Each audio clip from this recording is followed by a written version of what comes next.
हरिओम। तिस ऊंचे को जाने सोई, एवट ऊंचा होवे कोई।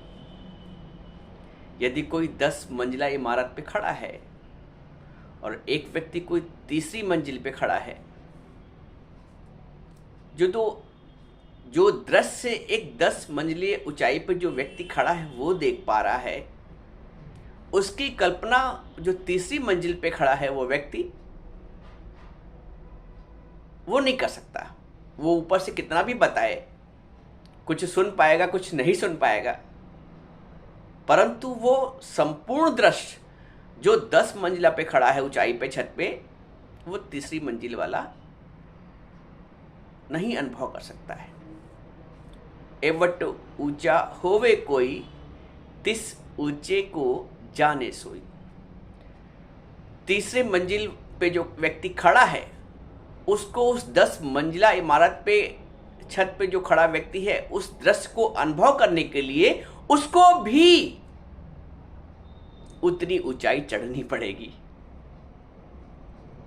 उतनी ऊंचाई पे जाना पड़ेगा, वरना उसको विश्वास नहीं होगा कि ऊपर से कितना अच्छा दिख रहा है। वो कहेगा बड़ी बड़ी बसें चींटी ऐसी दिख रही हैं, वो कहेगा बेवकूफ क्या, नहीं मानेगा। लेकिन जब वो वहां पहुंच जाएगा उतनी ऊंचाई पर, तो उसको भी विश्वास हो जाएगा, उसको भी वैसा अनुभव हो जाएगा। एक पुत्र और एक पिता के अनुभव को पुत्र अनुभूत नहीं कर सकता है, उस तरह एहसास नहीं कर सकता है। पिता ने 50 साल 60 साल जो भी आयु हो, 40 साल की उम्र में जो अनुभव प्राप्त कर लिए हैं, पुत्र ने वो अनुभव नहीं प्राप्त किए हैं 15 साल की उम्र में, 20 साल की उम्र में, तो वो अनुभूति नहीं कर सकता है। इसीलिए बीच में, जैसे बोलते हैं हम लोग, जनरेशन गैप। अब यदि समझना है पिता को, तो या तो पिता के अनुभव पे विश्वास कर लें, या तो फिर उस आयु तक पहुंचे। तो अच्छा ये रहेगा कि हम अभी इस उम्र में पिता पे विश्वास करके पिता के अनुभव से सीख जाएं, वरना स्वयं सीखेंगे तो भी 20-25 साल लग जाएंगे। जब हम दूसरे के अनुभव से सीख लेते हैं, क्योंकि दूसरा उस घटना को, उस स्थिति को अनुभूत कर चुका है। ये सब बातें बताने का कुछ कारण है। गीता के परिप्रेक्ष्य में, भगवत गीता के ज्ञान के परिप्रेक्ष्य में, अर्जुन की समझ के परिप्रेक्ष्य में क्या होता है, आरंभ में हम लोग अर्जुन को सही समझते हैं, अर्जुन के तर्कों को, अर्जुन की दी गई दलीलों को सही मानते हैं कि बेचारा कितना अच्छा है, सब कुछ त्याग करने को तैयार है।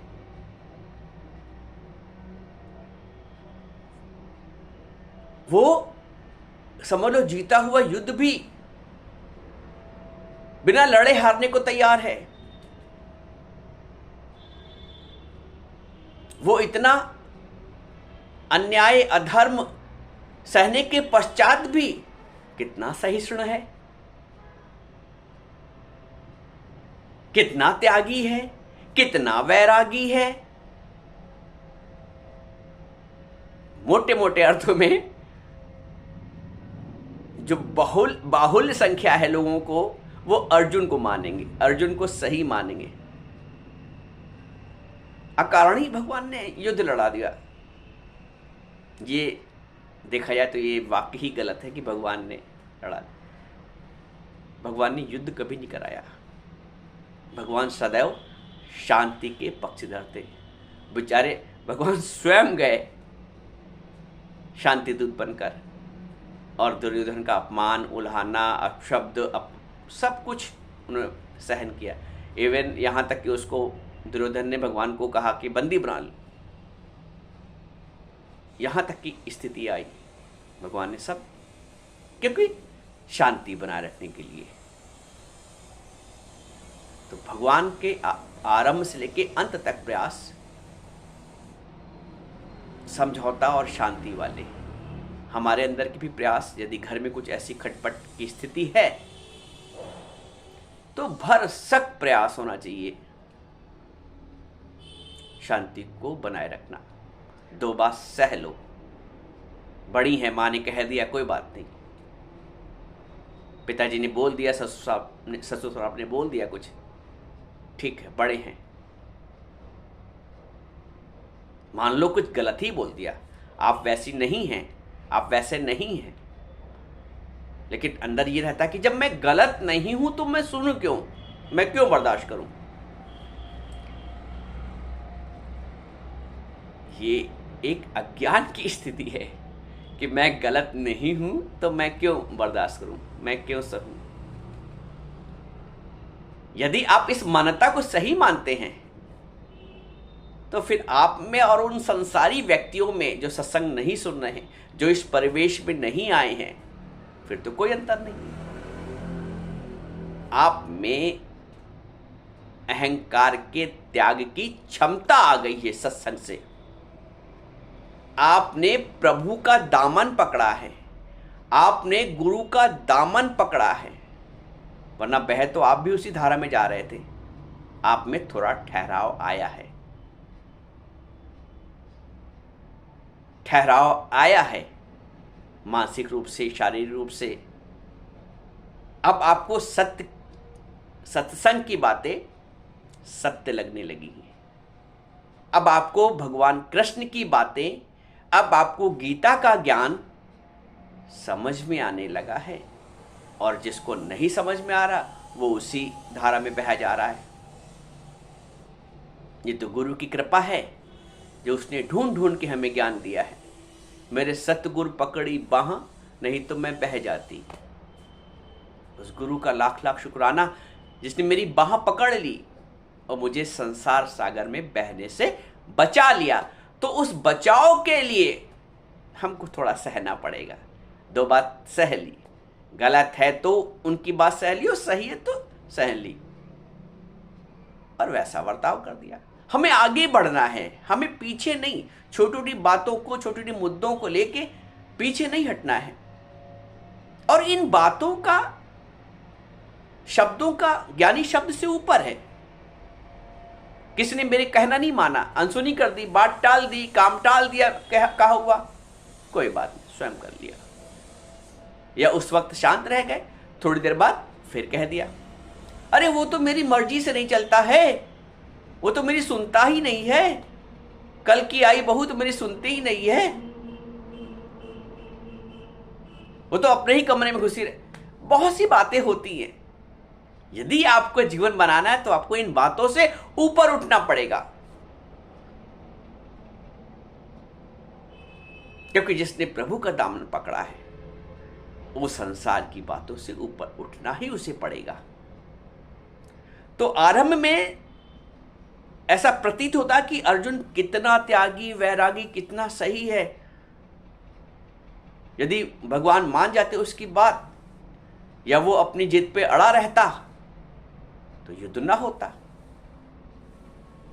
हमने इससे पहले कई उदाहरण लिए हैं। यदि एक कोतवाल, एक दंडाधिकारी, अपराधी, जिसका धर्म है, कर्तव्य है दंड के अपराधी को सजा देना, यदि वो नहीं देता है, कायरता का दोष उसमें आता है, तो लोग उसको मानेंगे नहीं, उसकी मान्यता को स्वीकार नहीं करेंगे, उसको उसके पद से हटा देंगे। बेकार का कोतवाल है, बेकार का दंडाधिकारी है।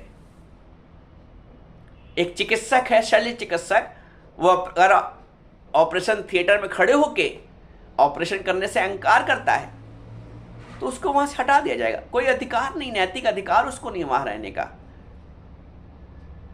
वैसे ही एक क्षत्रिय है, उसका नैतिक कर्तव्य है और धर्म है अपने कर्तव्य का पालन करना, अपने धर्म का पालन करना, और विशेषता अन्याय के विरुद्ध तो लड़ना ही है। जैसे अर्जुन बाहर लड़ रहा था जो दिखने में आ रहा है इतनी बड़ी सेना से, हमको भी एक अंदर का युद्ध सदैव लड़ते रहना है, अपनी इंद्रियों के विरुद्ध, अपनी इच्छाओं के विरुद्ध, अपनी वासनाओं के विरुद्ध, अपनी आदतों के विरुद्ध। ये लड़ाई लड़ना हमारा धर्म है, मनुष्य का धर्म। तभी मनुष्य का शब्द आया है, मनुष्य का नाम से उच्चारण किया गया है, जो मन का ईश्वर है। तो हमें उन इंद्रियों पर नियंत्रण करना है। इंद्रियातीत आनंद तभी मिल पाएगा। हमें अपनी वासना को, अपनी कामना पे, अपने क्रोध पे, जरा जरा सी बातों पे क्रोध आ जाता है। क्रोध दो मुहा सर्प है, जो करता है उसको भी डसता है, और जो इसके ऊपर क्रोध किया जाता है वो भी बेचारा डसा जाता है क्रोध के नर सांप से। तो दो मुहा सर्प है, इस क्रोध से बचो। क्रोधाति भवत सम्मोहा, सम्मोहात् स्मृति विभ्रम, स्मृति भंशात् बुद्धिनाशो, बुद्धिनाशात् प्रणश्यति। मोह से, आसक्ति से क्रोध होता है। क्रोधात् भवति सम्मोहा, मूढ़ता से। क्रोधात् भवति सम्मोहा, सम्मोहात् स्मृति विभ्रमा, स्मृति को भ्रमित कर देता है, समझ को भ्रमित कर देता है क्रोध। जब क्रोध आता है ना, किसी को कुछ सूझता नहीं है। हमने तो कई जगह देखा कि लड़के मोबाइल हाथ में हो तो वो पटक देते हैं, भले ही 50-60 हजार का हो। तो क्रोध में कुछ सूझता नहीं है।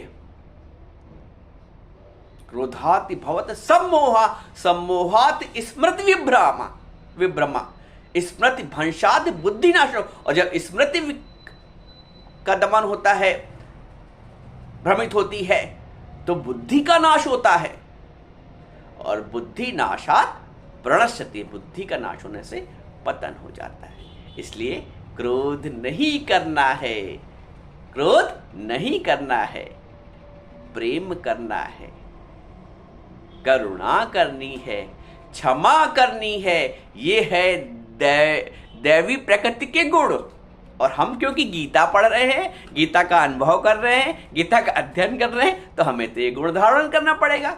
ये आहारताएं हैं, ये योग्यताएं हैं, ये एलिजिबिलिटीज हैं, ये मानक हैं जो हमें धारण करना पड़ेगा।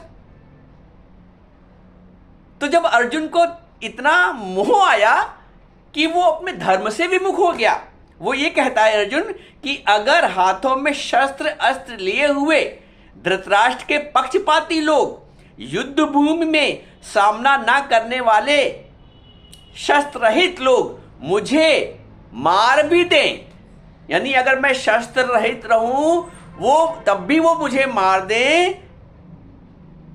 वो बोलता है मेरे लिए यही हितकारक होगा। इतना बड़ा त्याग मोह के वश, इतना बड़ा त्याग भी मत कहो इसको, इतना बड़ा अपराध सहने को तैयार है सिर्फ एक मोह के कारण। आगे राम सुखदास जी लिखते हैं कि अर्जुन ने अपने को धर्मात्मा मानकर युद्ध से निवृत्त होने में जितनी दलीलें युक्तियां दी हैं, संसार में रचे पचे लोग अर्जुन की उन दलीलों को ही ठीक समझेंगे। जैसे मैं भी कह रहा था, आरंभ में लगता है कि अर्जुन सही है, अर्जुन की दलीलों को ठीक समझेंगे और आगे भगवान अर्जुन को जो बात समझाएंगे उनको ठीक नहीं समझेंगे। अर्जुन को ठीक समझेंगे और जो भगवान बात बताएंगे उसको ठीक नहीं समझेंगे। इसका कारण यह है कि जो मनुष्य जिस स्थिति में है उस स्थिति की, उस श्रेणी की बात को ही वे ठीक समझते हैं। अब जो तीसरी मंजिल पे खड़ा है उसके हिसाब से वो सही है दृश्य, और जो 10वीं मंजिल पे खड़ा है उसके हिसाब से वो सही है। तो जो जिस स्थिति में है, ज्ञान की जो जिस स्थिति में है, अज्ञान की जो जिस स्थिति में है, उस हिसाब से आदमी समझता है। तो जो अर्जुन की स्थिति में है वो अर्जुन को सही समझेगा, और जो कृष्ण की स्थिति में है वो भी कृष्ण को सही समझेगा। तो अंततः हमें कृष्ण को ही सही समझना है। तो आगे उस स्थिति की समझेंगे। तो ऊंची श्रेणी की बात वे ही समझ सकते हैं जो उस श्रेणी में होंगे। अर्जुन के भीतर कौटुंबिक मोह है और उस मोह से आविष्ट होकर ही वे धर्म की, साधुता की बड़ी बड़ी अच्छी अच्छी बातें कर रहे हैं। धर्म की, साधुता की बातें कर रहे हैं कौटुंबिक मोह के कारण।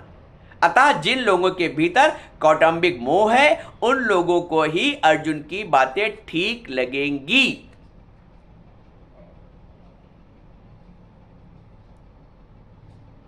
कैसे? एक उदाहरण भी समझ लो इसका। एक लड़का लड़की है जो आपस में वो प्रेम करते हैं, आज की भाषा में आप समझ लीजिए। तो जो उस आयु वर्ग के लोग हैं, उसके दोस्त और उसके मित्र यार, वो उसको समर्थन करेंगे। माता पिता अपने दृष्टिकोण से सोचेंगे, अपने आयु और अपने अनुभव के हिसाब से सोचेंगे। तो जो जिस लेवल पे है वो उस लेवल पे सोच रहा है। माता पिता ने अपने अनुभव से, दूसरे के अनुभव से सीख लिया है। उनको पता है कि इसमें कितनी अच्छाइयां हैं, कितनी बुराइयां हैं।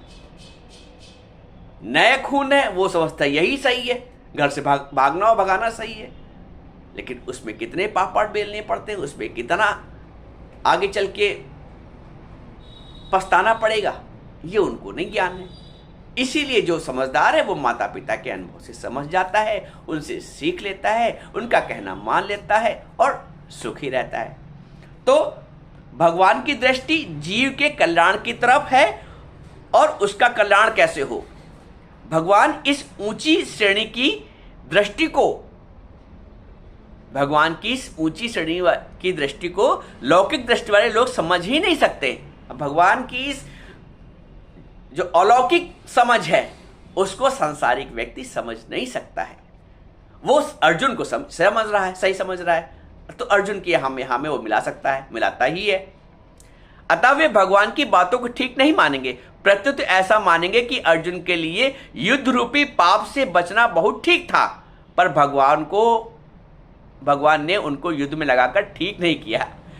भगवान ने अर्जुन को, ये समझ की बात है। देखो आगे, वास्तव में भगवान ने अर्जुन से युद्ध नहीं कराया। देखिए वही बात आ गई कि वास्तव में भगवान ने अर्जुन से युद्ध नहीं कराया है। आज अपने आप को समझिए, उस लेवल पे आइए, उस स्तर पे आइए। प्रत्युत उनको अपने कर्तव्य का ज्ञान कराया है। भगवान ने युद्ध नहीं कराया, भगवान शांति के पक्षधर थे। भगवान शांति के पक्षधर थे, भगवान ने युद्ध नहीं कराया। भगवान ने उनको अपने कर्तव्य का ज्ञान कराया है। युद्ध तो अर्जुन को कर्तव्य से रूप से स्वतः प्राप्त हुआ था। युद्ध तो अर्जुन को कर्तव्य रूप से स्वतः प्राप्त हुआ था। आपको याद है आरंभ में अर्जुन युद्ध के लिए तैयार था, माता कुंती का आदेश था और वो युद्ध के लिए तैयार था, क्योंकि वो जानता था कितना अनाचार, अत्याचार, अधर्म इन लोगों ने किया है। तो युद्ध के लिए वो स्वतः ही पहले से तैयार था। बीच में जो मोह का जाल आ गया ना, इससे वो भ्रमित हो गया। तो भगवान ने युद्ध नहीं कराया। अतः युद्ध का विचार तो अर्जुन का खुद का ही था।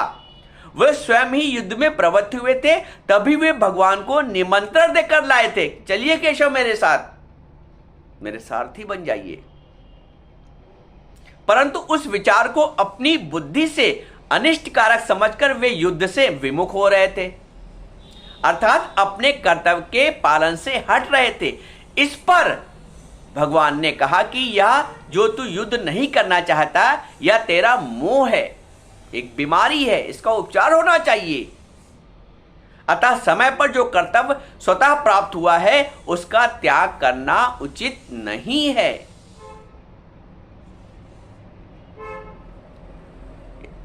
उदाहरण देते हैं, जैसे कोई बद्री नारायण जा रहा है, परंतु रास्ते में उसे दिशा भ्रम हो गया, अर्थात उसने दक्षिण को उत्तर और उत्तर को दक्षिण समझ लिया।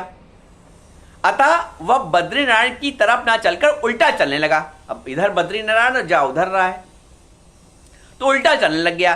सामने से कोई उसको आदमी मिल गया। उस आदमी ने पूछा कि भाई कहाँ जा रहे हो? वह बोला बद्रीनारायण जा रहा हूं।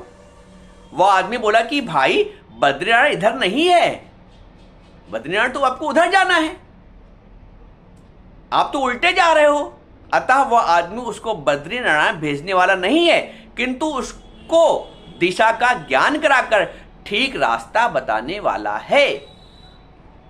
देखा जाए तो उस आदमी ने उनको बद्रीनारायण पहुंचाया नहीं हाथ पकड़ के, लेकिन उसने ठीक रास्ता बता दिया। जब वो उल्टी दिशा में जा रहा था उसको ठीक रास्ता बता दिया, ठीक रास्ता बताने वाला है। ऐसे ही भगवान ने अर्जुन को अपने कर्तव्य का ज्ञान कराया है, ठीक रास्ता बताया है।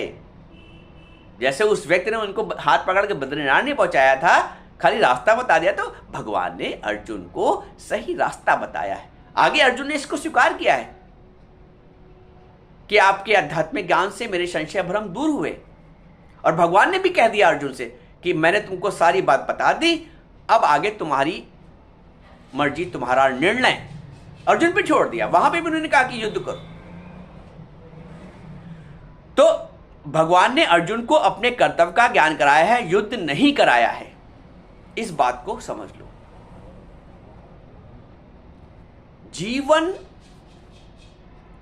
बोलते किस ओर तेरी मंजिल, किस ओर जा रहा है। हर व्यक्ति दिशा भ्रम में है, हर व्यक्ति संसार उन्मुख है, हर व्यक्ति विकारों की तरफ भागा जा रहा है। एक गुरु को करुणा है, एक प्रभु को करुणा है जो हमें अंतर्मुख करता है, बाह्यमुख से अंतर्मुख करता है। हमारा लक्ष्य ही अंतर्मुख होना ही है। हम जीवन भर 80 साल की आयु हो जाती है, वृत्तियां बहिर्मुख ही रहती हैं, उसी कामना में, वासना में, मोह में। पहले अपने शरीर में मोह, फिर अपने घर वाले के उसमें मोह, फिर बच्चों में मोह, फिर बच्चों के बच्चों में मोह। ओह,